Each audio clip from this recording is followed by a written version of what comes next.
দিনহাটার কিশামত 10 গ্রাম গ্রাম পঞ্চায়েতে তৃণমূল ছেড়ে বিজেপিতে যোগ দিল 4টি পরিবার। শনিবার রাতে ওই যোগদান কর্মসূচি অনুষ্ঠিত হয়। সকালে তৃণমূল কংগ্রেসের যোগদানের পাল্টা হিসেবে রাতে বিজেপিতে যোগদান কর্মসূচি অনুষ্ঠিত হলো বলে জানিয়েছেন বিজেপি নেতৃত্ব।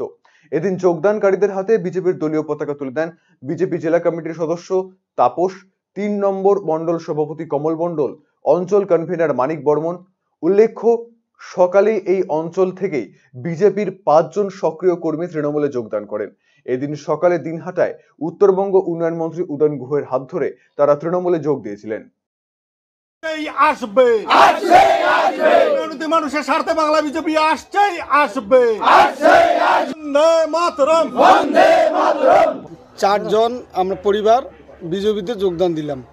আগে তৃণমূল করছিলাম, টিএমসি, এখন বিজেপিতে আসলাম।